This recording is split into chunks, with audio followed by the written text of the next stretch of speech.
Welcome to Aspire, and I Have the Right To podcast, where we amplify voices, share stories, and drive change in the fight against sexual assault.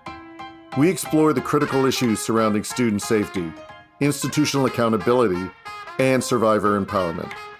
In every episode, our goal is to provide insightful conversations with survivors, experts, educators, and advocates, giving you, our listener, valuable information, resources, and actionable steps to create safer environments and cultivate a culture of respect and consent.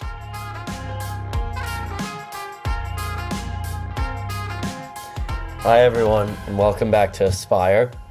Today's guest is Ben Maffa, better known in the music world as Maffa. He's a multi-dimensional artist, composer, producer, rapper, and storyteller. His sound pulls from classical roots, hip-hop textures, and emotional honesty. On his site, he describes his music as channeling heartbreak and triumph, art that invites listeners into moments of both reflection and catharsis. Before music took center stage, he was a student athlete, playing tennis in college at Skidmore and Brandeis University, where he majored in English and already had a passion for producing music. He also composes for commercial projects, works with collaborators, and draws on formal training from institutions like the Royal Danish Academy of Music, NYU Steinhardt, and more. So thank you, everyone, and please welcome Benjamin Maffa. Thank you for the intro. Happy to be here. That was great. Nice to hear about some of your accomplishments every once in a while. Well, thank you so much for joining us, Ben. It's a really pleasure to have you on this podcast. So I think first, just for our listeners, even though we gave that little background, it might be nice to hear a little bit from you about yourself and kind of your upbringing and how you came to play tennis, and then how your passion for tennis kind of transitioned into a passion for music and making music as well.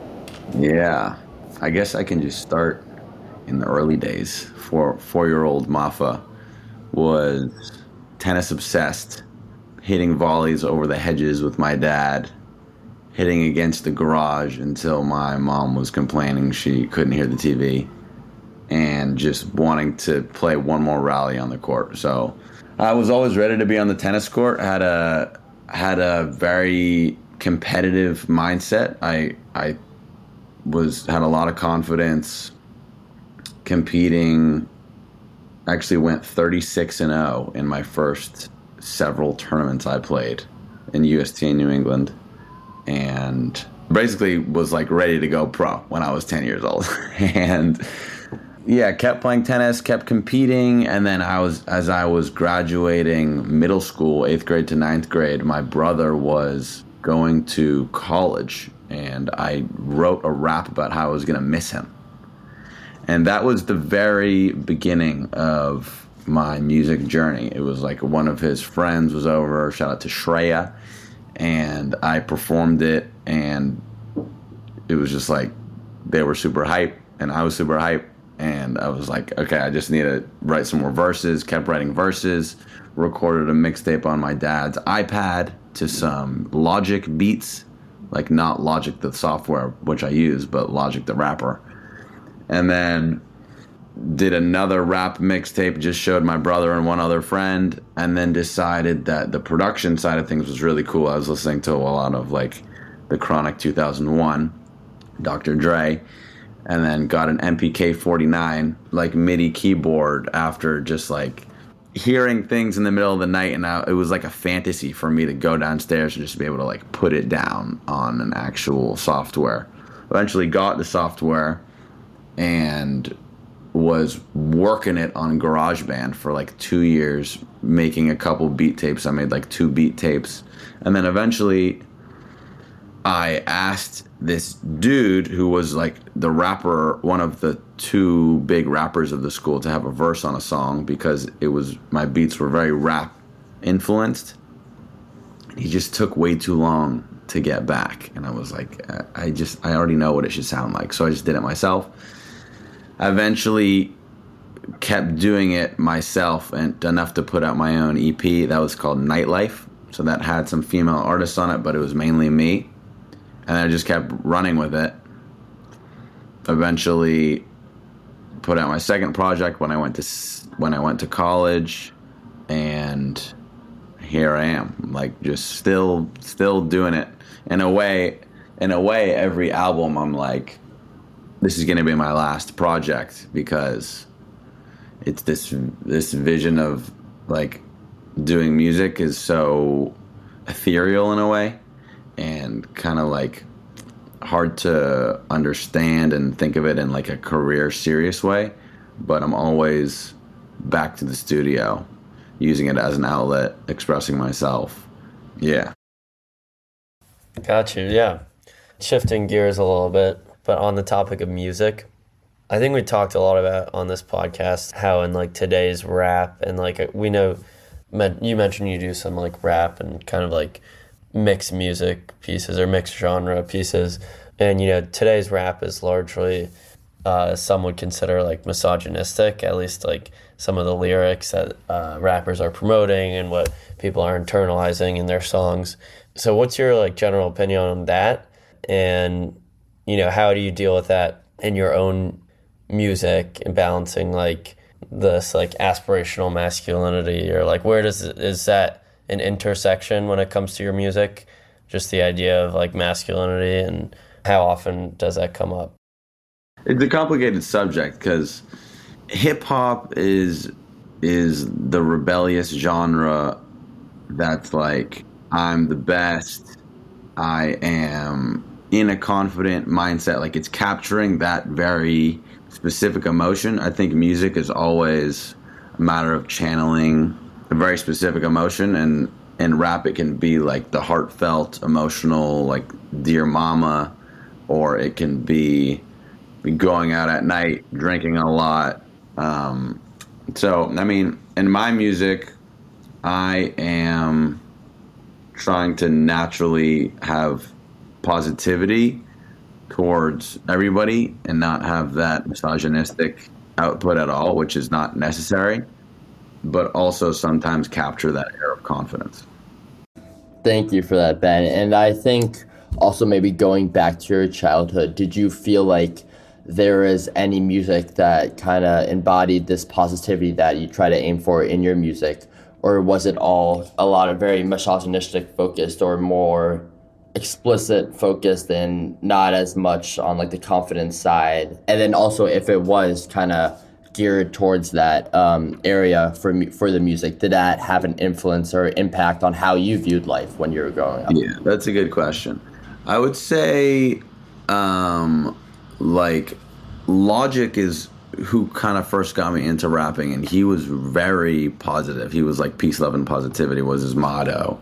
And there was like a video of him like calling security to get this person safe at one of his shows, and he's shedding all genders in the best light. So he's definitely like was a positive inspiration. This artist Lecrae is a Christian rapper who doesn't swear at all, and I think that's really interesting that he was able to have like hard-hitting trap tracks and he wasn't swearing at all. Like I was still getting hyped to them going to a tennis match. So those were a couple positive inspirations. And yeah, there was also the other side as well that was like, I can't really listen to this right now. Like there's this one rapper named Dave East who I just remember listening to one song and I was like, this is not it. Like I don't want to listen to this guy anymore. And then there's like some that kind of have flipped, like Tory Lanez was someone making really good music, in my opinion, really good, talented rapper. And then you hear about some of the conflicts he's been tied up in, and all of a sudden you're not really backing that anymore. The same with Kanye in a lot of ways, which is tough because he was a big inspiration on the production side, and he was so full of love at one point, and now he is full of hate, and it doesn't really add up, but it makes a big difference in whether or not you can listen to the music. Yeah, I think as an artist, it's definitely important to surround yourself and look up to the right people and take what you want from the best ones. Yeah, and also just a question, kind of general question. I feel like it's kind of interesting how like you're both a student athlete and like a music producer, which is kind of like at least somewhat rare, but like what did that cause any like conflicts in your mind, whether, because I know growing up you mentioned like you were really into tennis and then you became very like centered on music, it seems more towards like college, but like how do you navigate your shift in, you know, I guess like an identity in that way, and like I don't know, in your approach to life? Can you just talk about like your change maybe in focus? I mean, I think you still obviously play tennis and coach tennis while producing music as well. So how do you balance those? Those two things like make up my identity a lot, and that transition happened in a very perfect and natural way. I would say the transition I'm saying being going from like thinking I was going to be a pro tennis player to thinking of tennis in a different way, in a more casual way, and noticing music is something I'm passionate about, to being competitive in music and wanting to take that to the top. So it actually happened, like this is at the end of high school when I kind of needed something different from tennis. I was kind of burnt out from the people I was with on court training with, and burnt out from the competitive side, and just needed a change. So it kind of slid in at the right time. And it was a lot during high school to have both, like also to be in the a cappella scene was like a couple practices a week. It definitely helped me with time management, almost too much, to the point where right now I'm like, I have way too much free time. It prepared me in a weird way where sometimes I don't know how to relax now, because when these two things were full throttle, music and tennis, I was like so used to crunching everything, I didn't know what it meant to have free time. So I think that's honestly had a weird effect on me, and I have some thoughts about how like the pressure of high school is toxic in itself, but that might be a different conversation. No, yeah, I think we could also definitely go there, because Hugh and I are both in high school, and I think we've definitely both experienced, at least for me, like a lot of kind of this toxic aspects of high school and the culture around like academics, and kind of always having to be on top and push others down to go up, and not really be in a collaborative environment, and kind of have this always have to be better than people. So I think even in high school, and you talked about kind of being burnt out from tennis, but then obviously you continue tennis in college. So my question to you would be, could you kind of talk a little more about your transition from high school to college with tennis, and how I think often people think of tennis as an individual sport, because it usually is, but you still have a kind of culture around tennis that can maybe make it a little more toxic, or how that has had an impact on you kind of in the masculinity sense?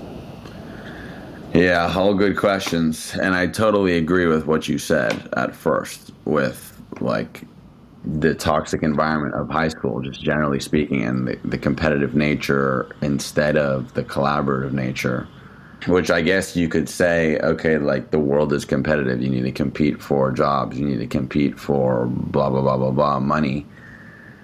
But it's ironic when you're in high school. For context to everybody, I coach at a high school in New York City, and you're walking around the high school and you see a sign that says, like, put your mental health first, take breaks.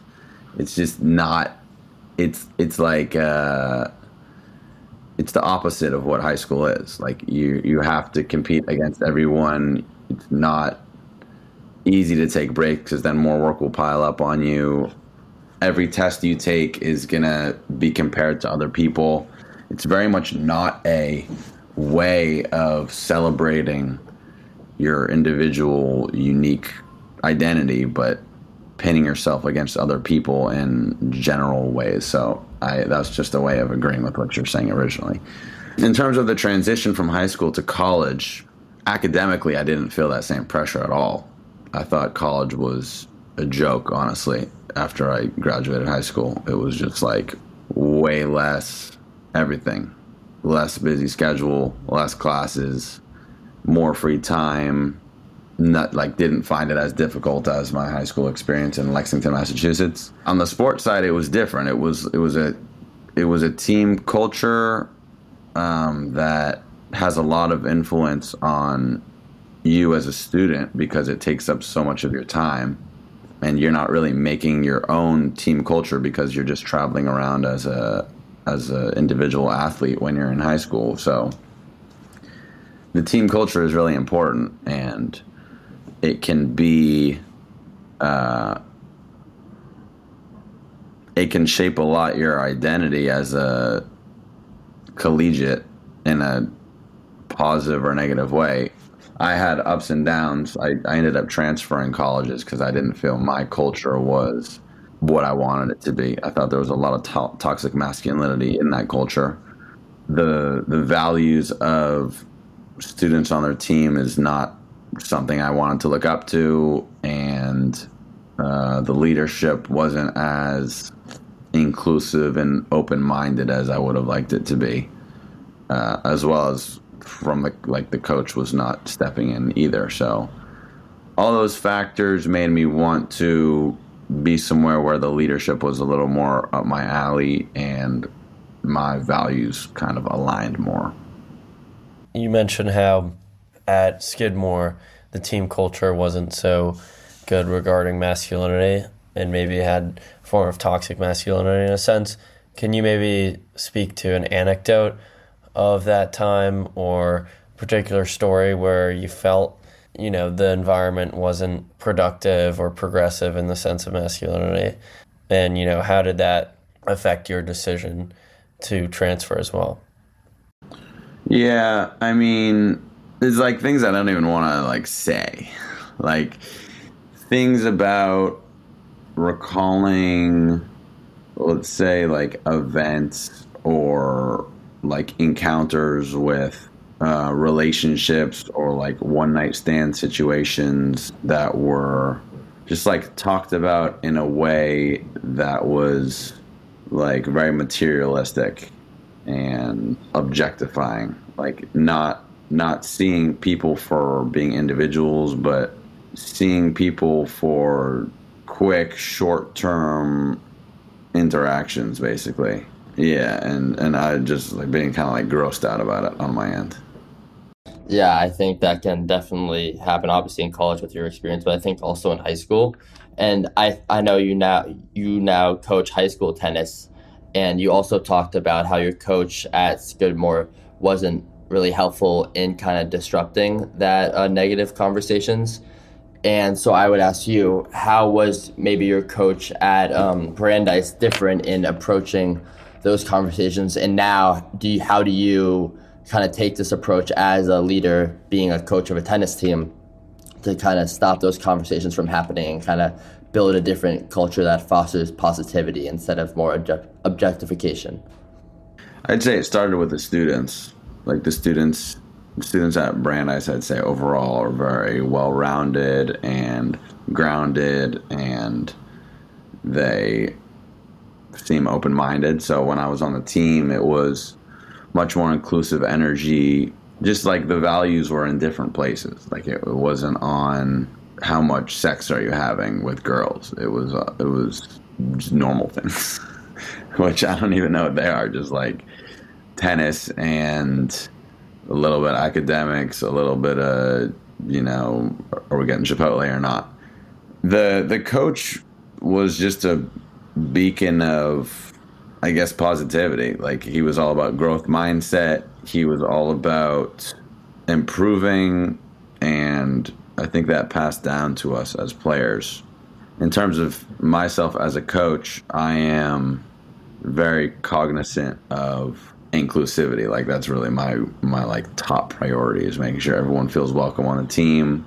And then the second, I would say, is making sure there is like a check. There's like constant check-ins at the beginning of sessions about how everybody's doing to kind of do a little meditative, okay, like how are we doing today? Almost like it's improv class. I honestly take a lot of inspiration from my improv class that I took at Brandeis, as well as in high school. Shout out to Adrian Kransky, just in terms of the checking in at the beginning. We're never going to be the same 2 days in a row. You're never going to be prepared for anything. That's like what she said. You're never going to be prepared for anything, which is an insane thing to say, but it's kind of how it goes, and it's kind of comforting in a way. So, yeah, I think my inspiration as a coach comes from this combination of mindfulness and positivity. I think a lot of times we talk about like how usually we talk about the locker room scenario of, people talking about different things that we believe to be like toxic masculinity. Like I think you mentioned like, objectification and like treating girls as like a number or like something to add to a list rather than like their own person.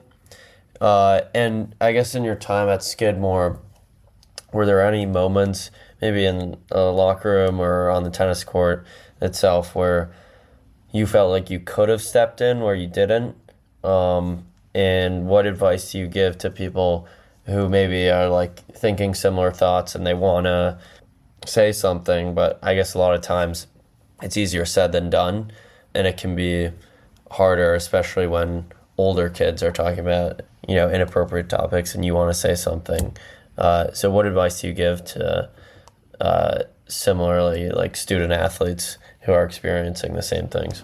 Yeah, that's a good question. I would say I was pretty vocal, and I would say I'm proud of myself looking back at that. Like, I remember making a deal with one of the captains, being like, if you stop, like he was always upset I was wasting too much food from the cafeteria. So I was like, okay, what if we make a deal where you stop saying the R word and I am wasting less food? So that was like kind of a step in the positive direction, because it got to a point where it was like, oh, we can't say that around Maffa.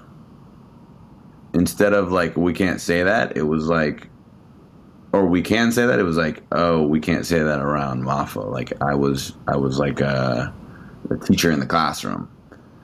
So it was kind of tough to get through that, and I don't know how much progress I made, but I mean, at least I was saying what I needed to say and had some impression on them.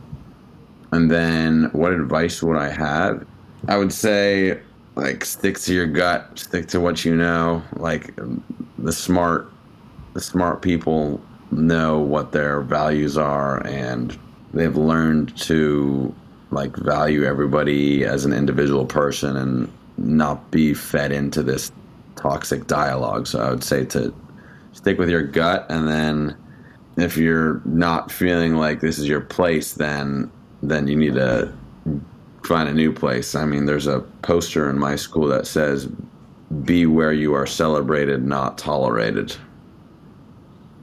Wow, yeah, I really like that poster. I like that saying. And I think also the idea of what you're just saying about always trusting your gut, I think is one that resonated with me a lot personally, because I think there have been moments, at least in my life, where you think like I'm kind of on the edge of if I want to like say something, but when I did say something, I just feel so much better. Even when what I said wasn't like well received, you still feel good about what you said, and it feels like even if it didn't feel like it had an impact on some people internally, it might have had an impact on some people.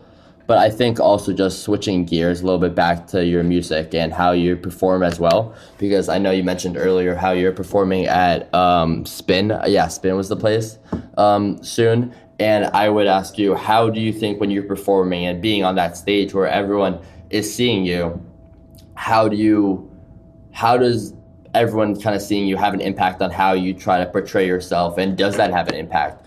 Do you feel like you need to act a certain type of way or kind of focus on some things or dress a certain way? in order to appeal to a certain amount of people, or do you not really care about that and kind of only focus, kind of ignore those opinions? Yeah, I guess there's a lot of questions in there. I would say in terms of the image, there is a certain angle of myself that I bring out to the public space that I want Maffa to identify with. And that's like some of the things I said, like you have to have confidence to make music at all and put music out. So I would say confidence is one of them, like just trusting in what you're saying and standing by what you're saying, being outspoken, being expressive, like having emotions and being aware of them, I think is a big one. And I mean, there's also somewhat of an alter ego identity I think I take when I'm on stage. Like people wouldn't suspect me to be a rapper because of my values. Like this is a lot what we're talking about. Like I'm a nice, sympathetic, not aggressive, open-minded, respectful person, and that's not really connected with rap. But yeah, on stage I'm trying to bring out these main qualities and do it with some style. And I think luckily I'm able to connect with audiences because of that expressiveness, because like people can relate to me because there's these specific moments I can draw on and these stories I can tell. Yeah, you mentioned like maybe you have somewhat of an alter ego on stage, like Maffa versus Ben Maffa, I guess, in a sense. And with that, do you ever feel pressure like performing to like be a certain type of person, or like specifically like surrounding like masculinity, and like how do you navigate that? Yeah. I mean, I guess there's two separate questions in there. One is like, do I feel affected by what I want the perception to be of me? And yeah, I think there's always like a tint of, do people like this or not when you're on stage? Like I think it's kind of inevitable that you're gonna be thinking that, mainly because if you like to perform and if you want to release music, it takes a musician and it takes a place and it takes an audience. So you really want people to be there and you want to know your music is being heard. So I'd say that might have an impact slightly on the maybe the music I like put out as a single versus what I put on the album. But in terms of the actual music that I'm like singing into, it doesn't have anything to, like the microphone I'm singing into, like the microphone hears like everything that needs to be said, like doesn't have anything to do with the perception of it. In regards to masculinity, honestly, this is kind of a reversal of what it would be, because in a way it's like, oh, maybe I need to be masculine on stage to be like a rapper. But sometimes I like want to bring out the confident self that's kind of an alter ego, and it seems too out of character for like someone that knows me or an audience member. So even sometimes I'm holding that back a little bit, like, oh, I need to stay super nice, when really I want to say like F everybody, like, or like I hate my ex or something like that, and that doesn't feel right to say, but that like I could be feeling that way at a certain point, and maybe I want to let that out. So, and maybe I am saying something that I don't want my mom to hear, but she still came to my show and she cried. So I guess I'm gonna just keep saying what I need to say. Yeah, well, going off of that, I think like musical and expressing yourself through music can be very powerful for a lot of people, and clearly that's one of the ways you express yourself. And then also just when I was kind of studying up on you, when I was looking at your website, I saw you had that essay called Articulation. So maybe could you talk a little bit to the viewers about what that essay means to you and why you wrote about it, and the kind of the significance of storytelling and communication versus articulation and all about that? Yeah, for sure. Love that you checked that out. But articulation ties in with the creative journey a lot. Like that piece had a big relevance to just being in the creative sphere. The piece was called Articulation Between the Lines of Art and Language. It was exploring the process of communicating instead of the content that we're communicating. So how do we relay ideas, and how is the way I speak different from the way you speak? And then finally, how does the process of how we communicate show us who we are? So it was kind of exploring these themes of, is language enough? Is there a form of communication that we have not explored yet that would be the most effective? Is music, is dance more simple way of communicating, more accurate than a piece of writing would be? I argue yes, because I think music is such a, like, these creative ways of storytelling can open up new doors that I'd say English cannot. If someone were to listen to your music maybe 20 years from now, I think you mentioned that like Dr. Dre and like the Chronicle was like a big influence on you. So what kind of influence are you hoping to, give to other people from your music, say if someone listened 20 years from now? To be honest, I'm still figuring out the answer to this question. Like, I think, as I was saying earlier, there's different emotions that are captured by different songs.